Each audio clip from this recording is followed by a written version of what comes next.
Stella splendens in monte, ut solis radium, miraculis serato, exaudi populum. Concurrunt universi gaudentes populi, divides et geni grandes et parvuli, ipsum ingrediutur cemunt oculi, et indere vendutur gratis repleti.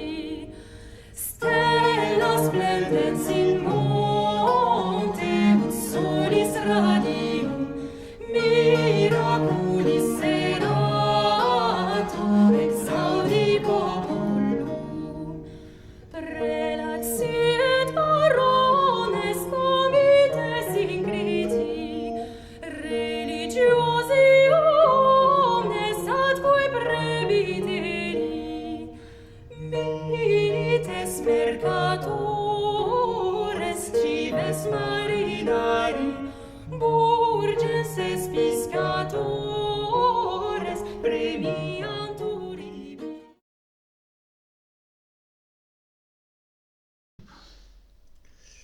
L'obscurité continue d'environner, en effet, le procès de Maître Eckhart, dont les actes forment comme un plafond de branches que le soleil n'arrive guère à pénétrer, un peu comme une canopée. La faute en est bien sûr à l'absence de traduction française qui laisse le dossier dans le vague. On en est réduit à scruter la chronologie des faits et à constater que tout a commencé à Cologne, quand l'archevêque a répondu positivement à la demande d'enquête de 2 frères dominicains peu satisfaits des suites judiciaires données à leurs plaintes au sein de leur ordre. Ainsi, faute de pouvoir ou d'arriver à entrer suffisamment dans le contenu même des listes d'articles incriminés, il est vrai assez fastidieux à lire, les commentateurs préfèrent généralement incriminer le contexte du moment. C'est ce que fait par exemple Benoît Beyer de Riqueux, qui prend soin de rappeler, je cite encore une fois, le contexte dans lequel le procès s'inscrit, à savoir la montée en puissance d'une spiritualité laïque extérieure au couvent et au monastère. C'est, juge-t-il, l'état de l'Église, alors en pleine crise intérieure, qui expliquerait la prévention et l'incompréhension des juges à l'égard de l'œuvre Descartes.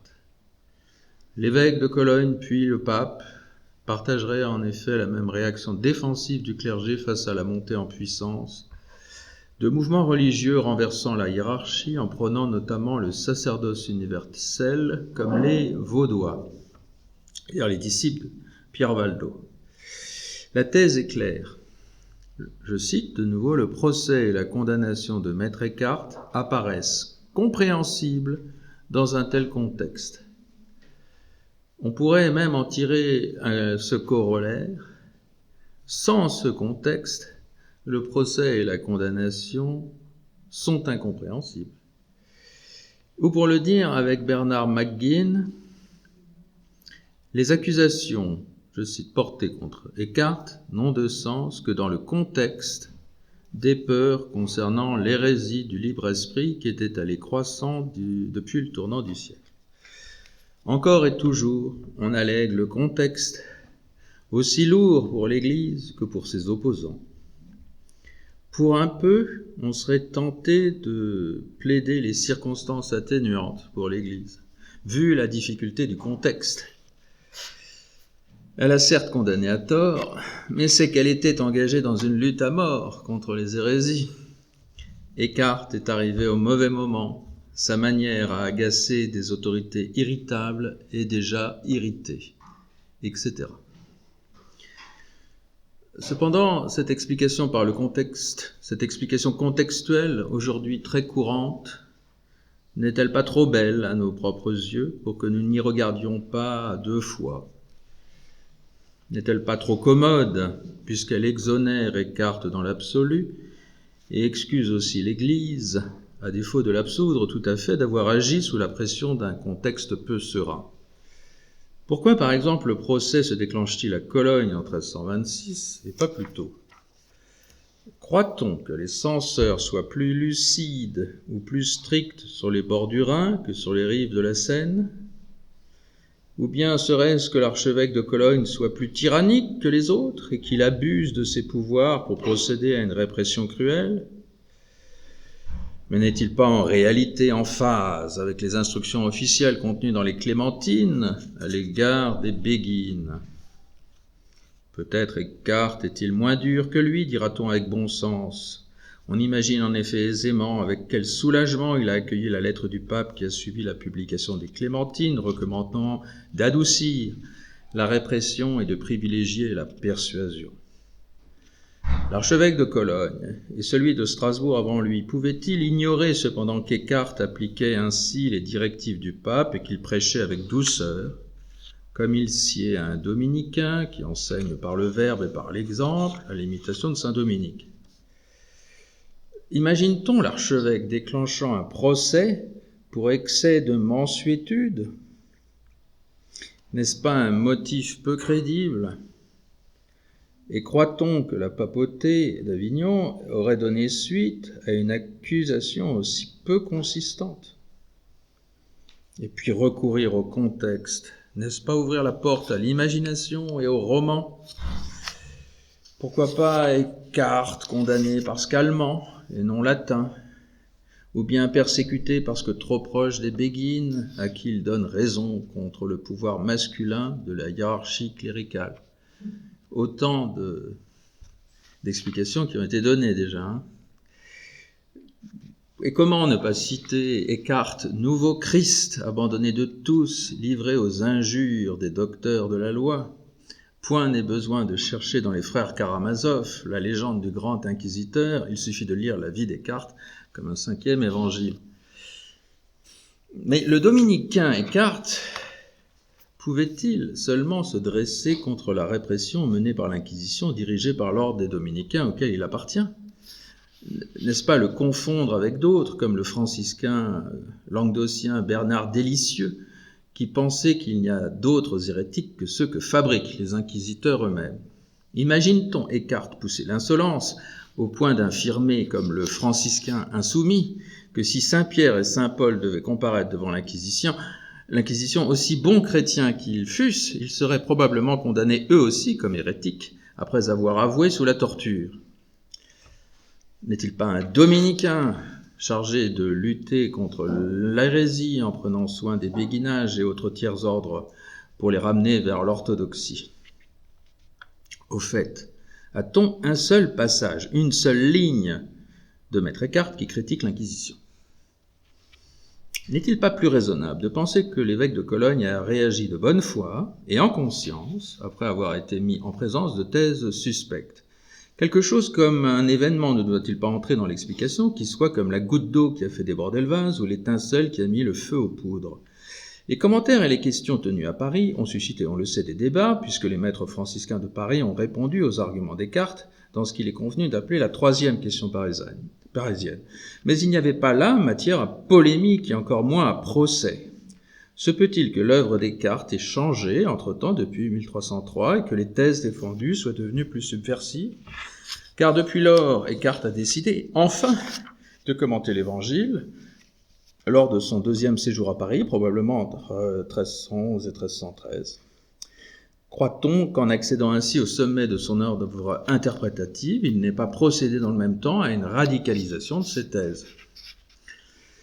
La lecture écartienne de l'Évangile de Jean a pour centre la filiation divine, c'est-à-dire la promotion de l'homme au titre de fils de Dieu. Mais Eckhart n'entend pas suivre l'interprétation traditionnelle qui retient le caractère adoptif de cette filiation pour sauver la différence de nature entre la filiation du Fils de Dieu qui est le Christ et notre filiation à nous, qui est une filiation en extension, qui ne se place pas dans le domaine des réalités divines. Eckhart refuse de penser l'adoption comme une filiation de notaire ou de papier, par opposition avec la filiation naturelle du Christ, supposée seule substantielle.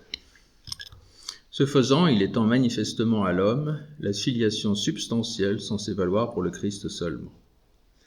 Il universalise ce qui vaut au sein de la Trinité et refuse de distinguer entre le plan de la nature et le plan des réalités divines. La preuve est-elle cependant donnée de son panthéisme? Il y a des textes que j'ai laissés, je ne sais pas si vous les avez... Est-ce que tout le monde a pris le texte? Oui, c'est bon. Parfait. Avec la photo. Donc le rapport entre le procès Descartes et le traité de la consolation divine, qui est un traité allemand, le dernier traité allemand, est évident pour deux raisons. La première de ces raisons est que les deux dominicains Hermann de Sumo et Guillaume de Nideck, qui ont porté plainte contre Maître Eckhart à l'occasion d'une visite de Nicolas de Strasbourg, nouvellement nommé visiteur pontifical, s'appuient sur le Liber Benedictus, qui comprend la consolation divine et l'homme noble. La première liste d'erreurs remise à l'évêque de Cologne commence par 15 articles tirés de cet ouvrage, le Liber Benedictus, et se poursuit par 6 articles tirés de la réponse que Maître Eckhart a rédigée à la demande de Nicolas de Strasbourg, dans ce qu'il est convenu d'appeler le Tractatus Requisitus, car ce traité commence par l'incipit requisitus. Si je traduis, c'est requis ou sommé de répondre, et on a perdu la suite. Voilà. En allemand, Rechtfertigungsschrift, et ce traité est aujourd'hui perdu, on le connaît par les 6 articles qui sont cités. Donc, la deuxième raison qui me pousse à mettre en rapport le traité de la consolation divine avec le procès concerne le contenu. On découvre en effet à la lecture du traité qu'il contient un appendice qui est une espèce de 4e partie, fort intéressante, qui, je cite, ajoute 2 mots aux analyses qui précèdent. Eckhart ajoute, donc, premièrement, qu'un homme bon et divin devrait avoir honte de demeurer affligé quand on sait que les marchands acceptent d'endurer de grandes souffrances pour gagner un peu d'argent. On les voit ainsi aller dans des pays lointains, comme il est dit en Luc 19,12, traverser montagnes et vallées, terres sauvages et océans. Il en va de même du chevalier, continue Eckhart, qui endure les pires souffrances pour une gloire éphémère. Et donc, a fortiori, l'homme qui vit non pas pour lui-même, mais pour Dieu, devrait savoir endurer encore plus aisément la souffrance, car le bénéfice n'est pas matériel mais spirituel, à savoir la béatitude, et l'honneur n'est pas la gloire éphémère d'un tournoi gagné un jour, mais la gloire divine gagnée à jamais.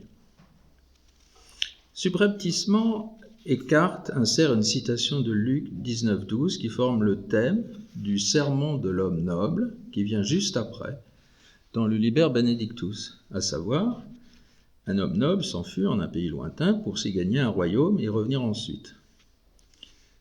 Donc vous voyez qu'il y a dans l'appendice de la consolation divine une citation de Luc 19,12 qui est le thème du sermon qui suit la consolation divine. Donc il y a comme un lien qui s'effectue entre la consolation divine et l'homme noble par le biais de l'appendice. Il y a ici, à mon sens, matière à réflexion. On peut imaginer que l'appendice et le sermon vont ensemble. Non pas qu'Eckhart ait écrit les deux à la suite, mais il se peut qu'Eckhart ait gardé sous le coude le sermon et qu'il s'en soit souvenu au moment de commencer de se défendre. Ainsi, il y pense probablement quand il rédige cet appendice, s'il l'a en tête. Et cet appendice l'appelle, voire l'introduit. En tout cas, il me paraît fournir une connexion fort utile, car le sermon livre une analyse abstraite, sans rapport immédiat avec le traité, qui traite de la souffrance et de la consolation. Il y est question surtout de la noblesse, du détachement intellectuel. Ce sermon de l'homme noble sans l'appendice serait un peu hors sujet, du moins coupé de la consolation divine. Avec l'appendice, au contraire, il forme un ensemble qui s'appelle le Liber Benedictus.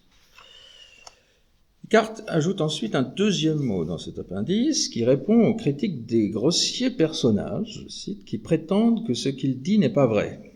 Donc, dès la fin de la consolation divine, on a déjà un appendice qui est une espèce d'apologie, de toute petite apologie, mais qui annonce la suite. Donc, les critiques de ces personnages prétendent que ce qu'il dit n'est pas vrai, et il répond ensuite, deuxièmement, aux critiques de ceux qui pensent qu'il ne devrait pas enseigner ce genre de choses à des gens sans instruction. Il ne cite personne, mais on sent donc à l'analyse qu'il y a deux sortes d'accusateurs, d'ores et déjà à la fin de la consolation divine. Les premiers accusateurs sont incapables de comprendre qu'il faut entendre Eckhart en se plaçant du point de vue de l'éternité, sub specie aeternitatis. C'est ce que disait déjà saint Augustin dans les Confessions. Mais toi, tu es toujours le même, comme il est dit dans le psaume 102, et tous les demain et ceux qui les suivront, tous les hier et ceux qui les ont précédés, tu les feras aujourd'hui et tu les as fait aujourd'hui. Qui puis-je si quelqu'un ne comprend pas ? Et précisément, Eckhart cite ce passage dans cet appendice.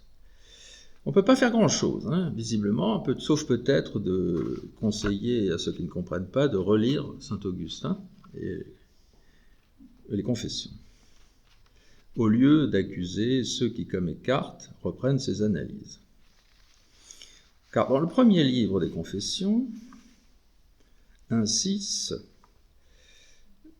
Augustin, lorsqu'il évoque le nourrisson nourri au lait, sorti du ventre de sa mère, s'interroge. Pourquoi s'insurge-t-on de ne pas comprendre lorsqu'on dit qu'on est une créature faite par Dieu, lorsqu'on ignore à peu près tout de notre naissance naturelle? On ne comprend pas davantage la naissance physique. Là aussi, on est obligé de s'en remettre au témoignage des autres et de les croire. Ils ne comprennent pas, mais ils devraient s'en réjouir au lieu de s'en plaindre. C'est qu'ils ont affaire à un mystère et non à une question ordinaire. Ce sont donc de piètres théologiens, continue Augustin, qui veulent savoir là où il faut croire et qui croient là où il faut savoir. Sont-ce même des théologiens ?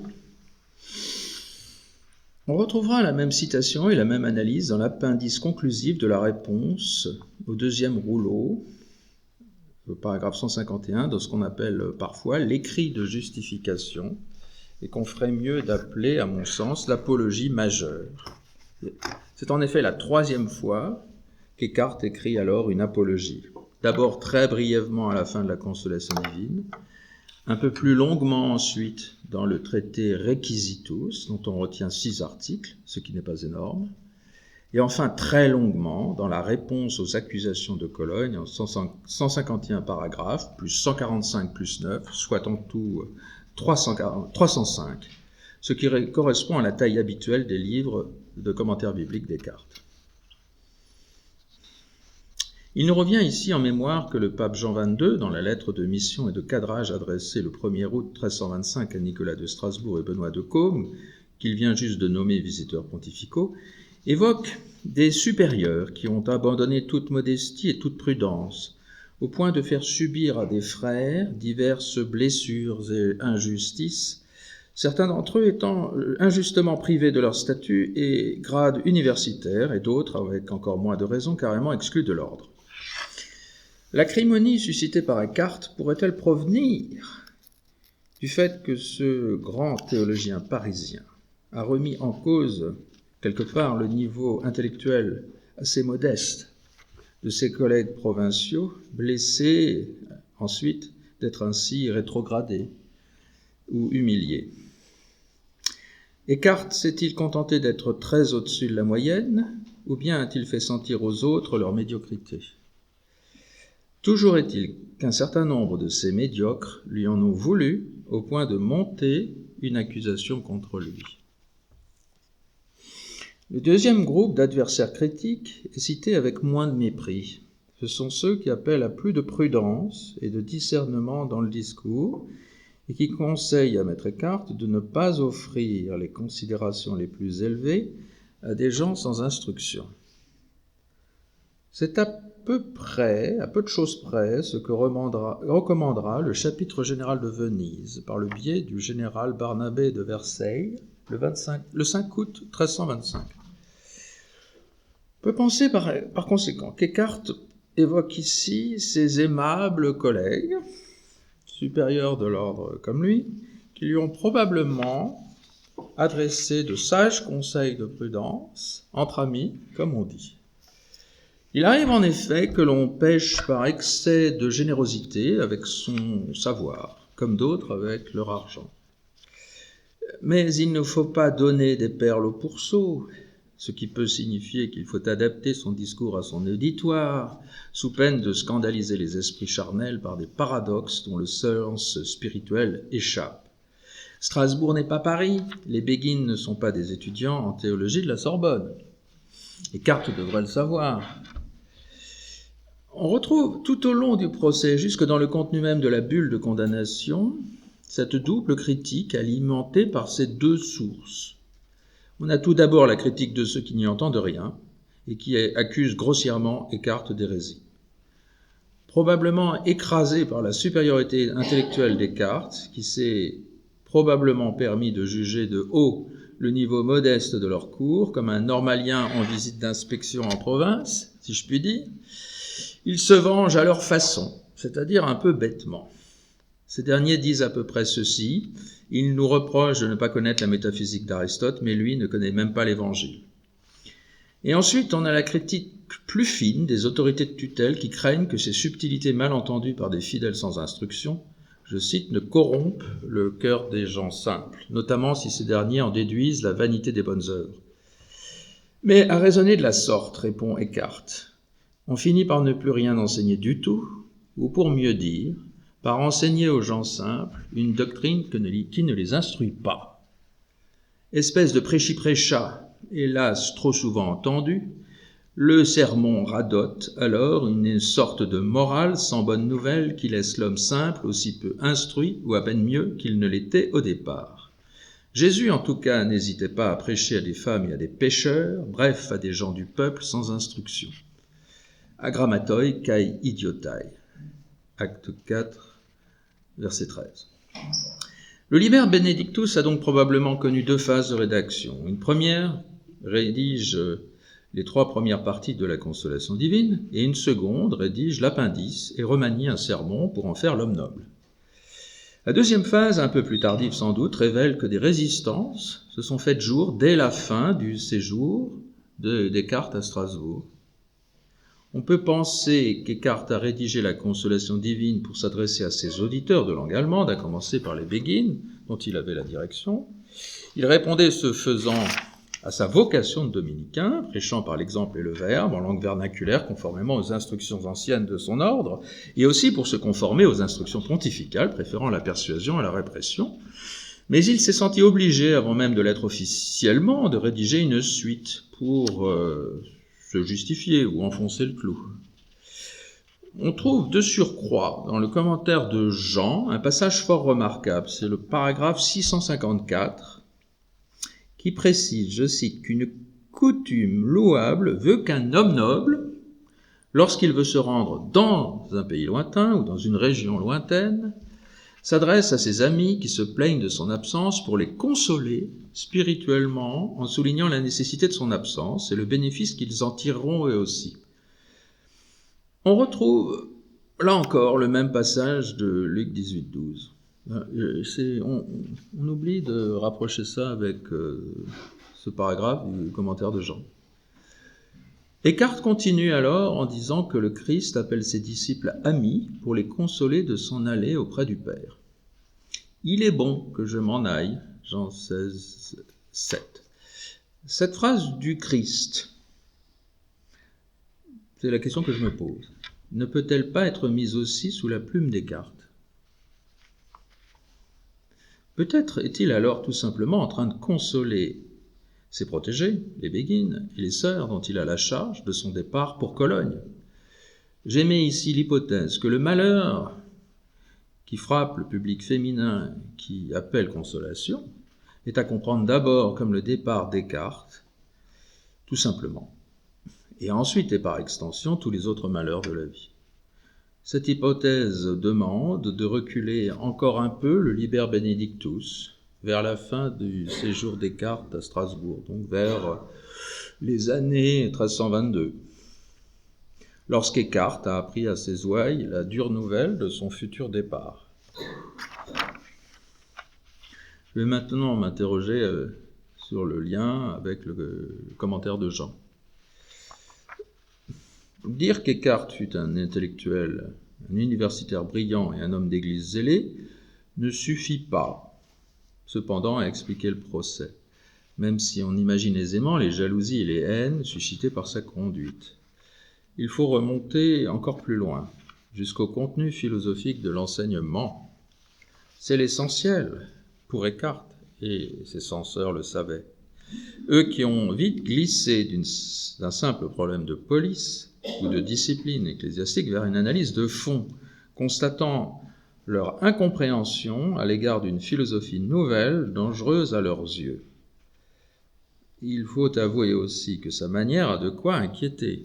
J'avoue moi-même, en tant que traducteur, avoir été surpris et souvent tenté d'adoucir dans la traduction ce que je lisais. Et donc il faut lutter et laisser l'aspérité là où on la trouve.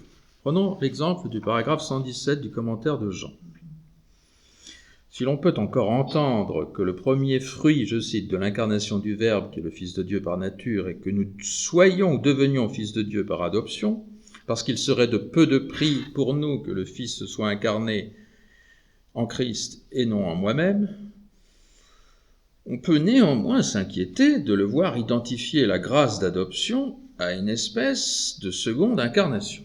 Je le cite, « Il serait de peu de prix pour moi que le Verbe se sût fait chair pour l'homme dans le Christ, s'il ne s'était pas aussi fait chair en moi personnellement, afin que moi aussi je sois fils de Dieu. Car si tu es fils, tu es aussi héritier. » Galates 4,7. Et d'ajouter que la volonté de Dieu doit se faire sur la terre comme au ciel, Matthieu 6,10, en engendrant des fils de Dieu sur terre, comme il l'a fait au ciel avec le Christ. Voilà. Il ne va pas de soi que l'adoption qui nous rend fils de Dieu soit une incarnation. Certes, pour aller dans le sens, en faisant un effort de compréhension, on peut remarquer que l'incarnation n'est pas une filiation naturelle, puisque Jésus n'est pas le fils naturel de Joseph, qu'elle est quelque part une adoption aussi, et même d'abord. L'Annonciation, si on lit bien le texte, adopte le Christ comme le Fils de Dieu avant même qu'il y ait engendrement, comme si l'adoption faisait l'engendrement. On aurait alors ainsi, en renversant notre compréhension habituelle des choses, une espèce de mise en série de la grâce, qui pense la grâce grâce sur grâce, ou grâce pour grâce, comme il est dit en Jean 1,16, avec une grâce première puis une grâce seconde. Et ce faisant, on touche, il faut le reconnaître, à notre compréhension spontanée du Notre Père et à la façon habituelle de participer, de comprendre la participation du chrétien à la vie du Christ et d'appartenir à son corps mystique, selon le rapport, le degré de foi. S'agit-il encore de foi chez Maître Eckhart, ou tout simplement d'identité entre les fils de Dieu, qu'est le Christ, et les autres fils de Dieu? Le mystère de la foi n'est-il pas chassé au profit d'une identification de nature? C'est une question qui revient souvent dans la condamnation. Certains commentateurs, sensibles à l'enjeu philosophique de la pensée de Descartes, ont bien compris le sérieux et la compétence des censeurs, à commencer par Kurt Flasch, pour qui la condamnation repose avant tout sur un conflit théorique concernant d'abord la filiation divine, et puis ensuite la création, la Trinité, l'éthique chrétienne, soit au final une dizaine d'erreurs théoriques. Cependant, ce louable souci d'entrer dans la complexité théorique du débat est, chez Kurt Flasch, résumé d'un trait par le recours au contexte, qui, là encore, fait son retour, inévitablement dans le commentaire. Je cite, « Hélas, le souci des accusateurs s'explique par le contexte. » Alors, lorsqu'il s'agit de juger d'orthodoxie et d'hérésie, continue Flash, un regard sur la Bible ne suffit pas. Certes, la situation historique est déterminante à maints égards. Et donc vient le contexte, pourrait Flash. En 1323, le pape Jean XXII a canonisé Thomas d'Aquin. Voilà le contexte. Le contexte, c'est l'amorce de l'apothéose du thomisme au sein de l'Église. La thèse de Flash est en résumé qu'Eckhart aurait attiré les foudres de la censure en se plaçant à l'écart du troupeau, que l'on conduisait prudemment vers l'étable pour qu'il puisse commencer son long sommeil philosophique dont il commence à peine à sortir. J'essaie de retrouver l'ironie Descartes à l'égard de Thomas d'Aquin et du thomisme, parce que c'est fondamentalement ce qu'il pense. Or, Descartes, d'après lui, se positionne contre le thomisme, notamment sur la filiation divine, car il va contre l'idée thomiste de la grâce comme qualité créée et non comme présence substantielle de l'Esprit Saint venant habiter l'Esprit. Cela a pour résultat chez Descartes que le chrétien n'est pas fils de Dieu par ressemblance ou similitude avec le Christ, mais fils de Dieu de la même façon. Flash relève ainsi qu'il va contre l'idée thomiste en défendant l'idée de l'unité absolue de la déité par-delà les distinctions de relations personnelles. Pour résumer, Descartes serait la victime collatérale du processus de resserrement doctrinal de l'Église autour de Thomas d'Aquin. Cela amène l'Église à écarter non seulement quelques thèses patristiques anciennes et dépassées, mais aussi à décourager d'autres synthèses doctrinales qui s'appuieraient sur ces thèses dépassées. Je le cite, « Une orientation doctrinale rigoureuse s'est imposée entre 1275 et 1330 dans l'ordre de Saint-Dominique. Elle ne parvint pas à s'imposer partout, mais elle a créé l'atmosphère dans laquelle Dietrich de Freiberg fut calomnié et Descartes condamné. C'est de surcroît la pensée philosophique allemande, issue d'Albert, d'après Flash, qui se trouve ainsi entravée dès ses débuts au sein de l'Église catholique, ce qui la poussera à s'en détacher plus tard pour exister pleinement. » Alors cette conception de Flash, si on essaie de la contester maintenant, de l'interroger, est-elle exempte de toute projection ou illusion rétrospective?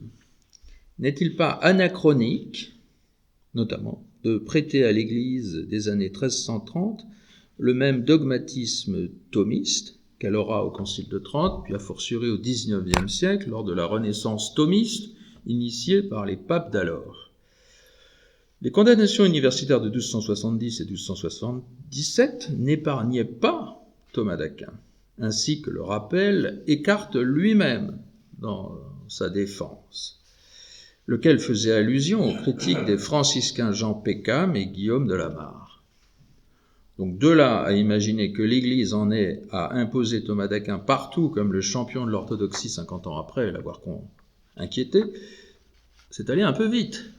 Disons plutôt que l'Église d'alors est soucieuse de donner aux ordres mendiants leur docteur de référence, aux uns Saint Bonaventure, aux autres Saint Thomas, à chacun son saint patron en quelque sorte, histoire de les aligner sur les cisterciens qui ont Saint Bernard.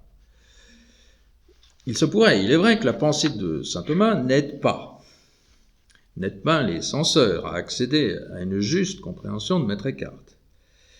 Mais plutôt que d'imaginer un dogmatisme thomiste bien délicat à prouver, de la commission d'Avignon et de celle de Cologne, de Jacques Fournier et de l'évêque Henri de Virnebourg, je pense qu'on peut raisonnablement penser que le consensus des docteurs faisait alors obstacle, et que le génie de saint Thomas ne fit que renforcer l'obstacle.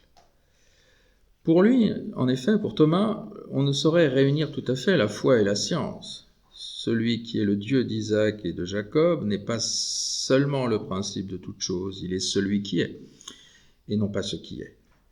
Pour le dire autrement, pour lui, la spéculation n'arrive pas à rendre compte totalement du caractère personnel de Dieu, comme Seigneur souverain disposant de la vie personnelle des hommes. Tout au plus peut-on arriver à un savoir qui soit compatible avec le croire, et avec un savoir qui converge avec la révélation. C'est ainsi que certains articles de foi, comme la création du monde, ou la Trinité des personnes en Dieu, sont déclarés inaccessibles à la spéculation. La logique des relations personnelles intra-trinitaires est donc réservée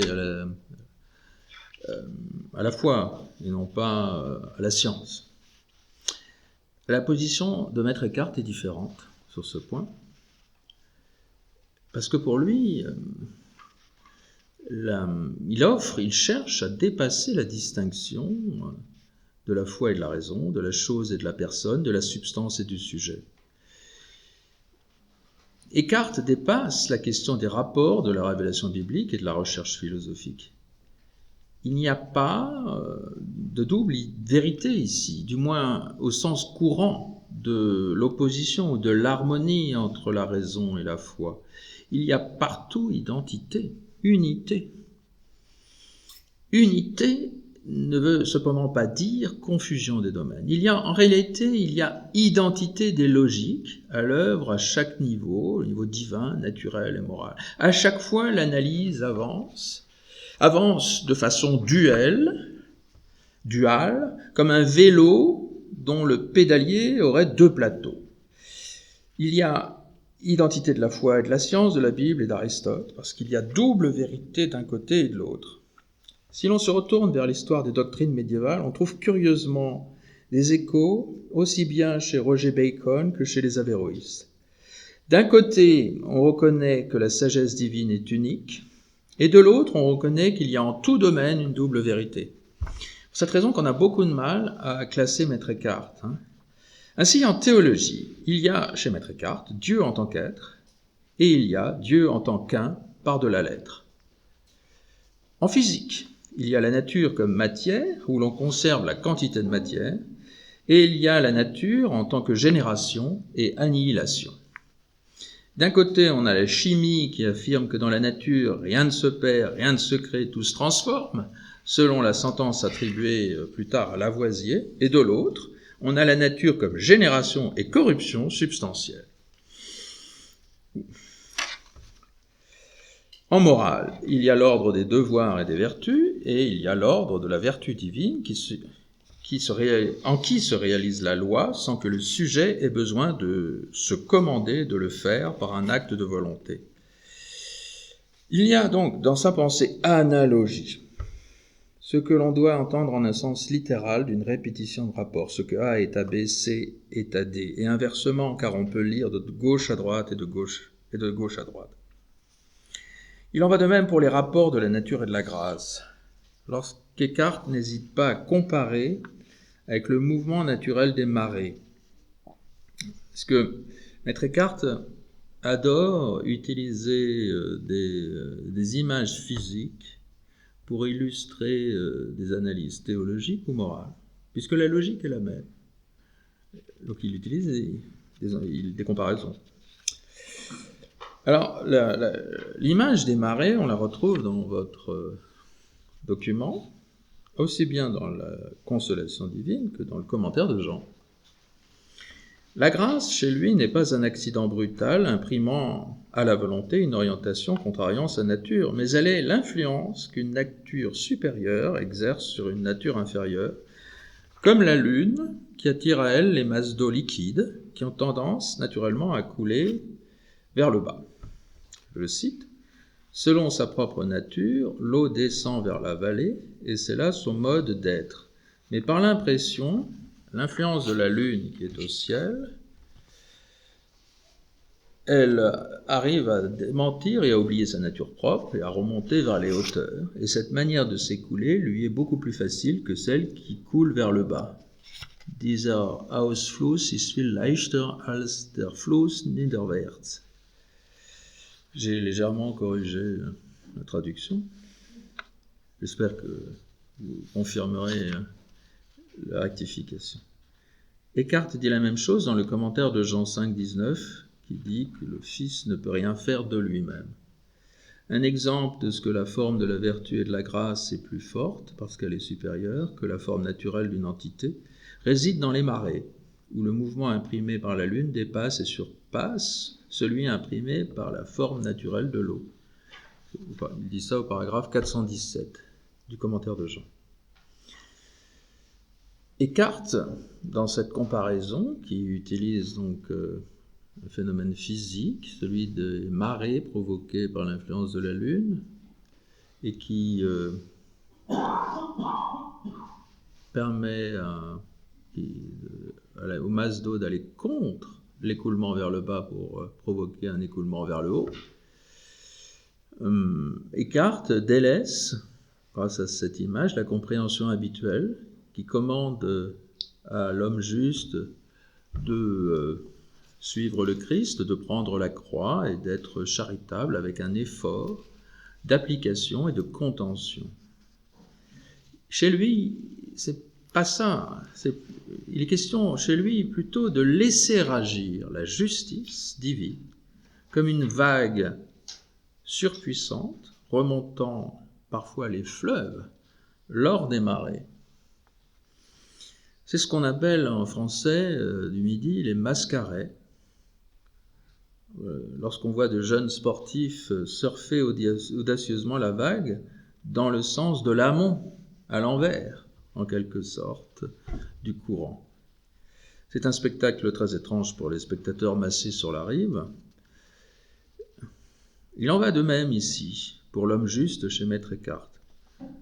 Cet homme juste est porté par la vague vers sa source. Il surfe à l'envers, à droite et à gauche, comme il le veut, en toute liberté. Car comme on le sait depuis Augustin, et il le cite, « aime et fais ce que tu veux ». Mais dans le paragraphe 417, Eckhart déforme la citation. Cela donne, sous sa plume, « aie la charité, habe caritatem, et fais ce que tu veux ». Voilà. Comme ça qu'il cite saint Augustin.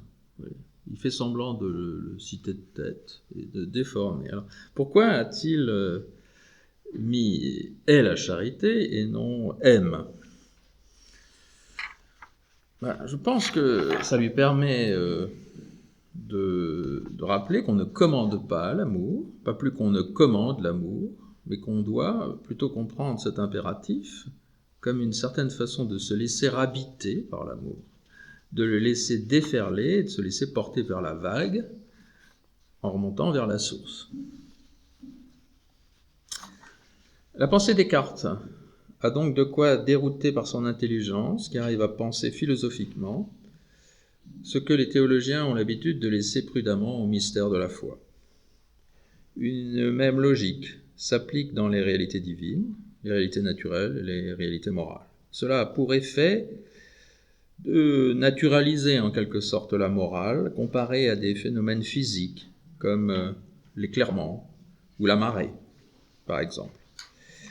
Mais cela permet aussi d'introduire, à l'envers, le mystère des réalités divines au sein de la science physique.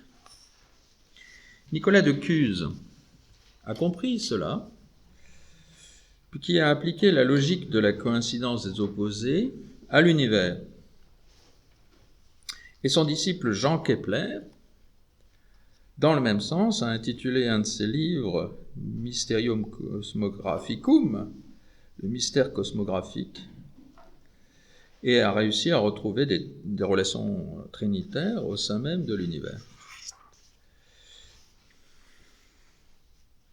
Les censeurs ont pensé probablement que cette superposition des plans théologiques et scientifiques sous une même logique donnerait lieu à une mauvaise théologie, étouffant le mystère sous les vérités physiques, et une mauvaise science, tordant les vérités scientifiques pour retrouver les mystères divins.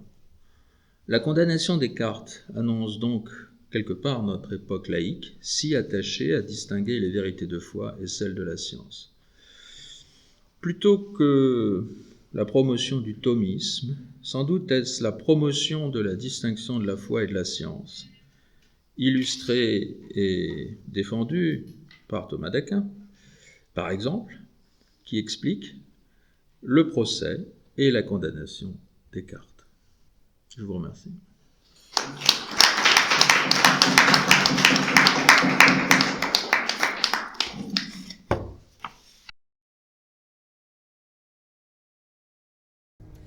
Stella splendens in monte ut solis radium miraculis serato exaudi populum concurrunt universi gaudentes populi divides et geni grandes et parvuli ipsum ingrediutur cemunt oculi et indere vendutur gratis repleti stella splendens in monte ut solis radium miraculis serato exaudi populum prelats et barones comites ingriti religiosi omnes atque prebiteri milites mercatores cives marinae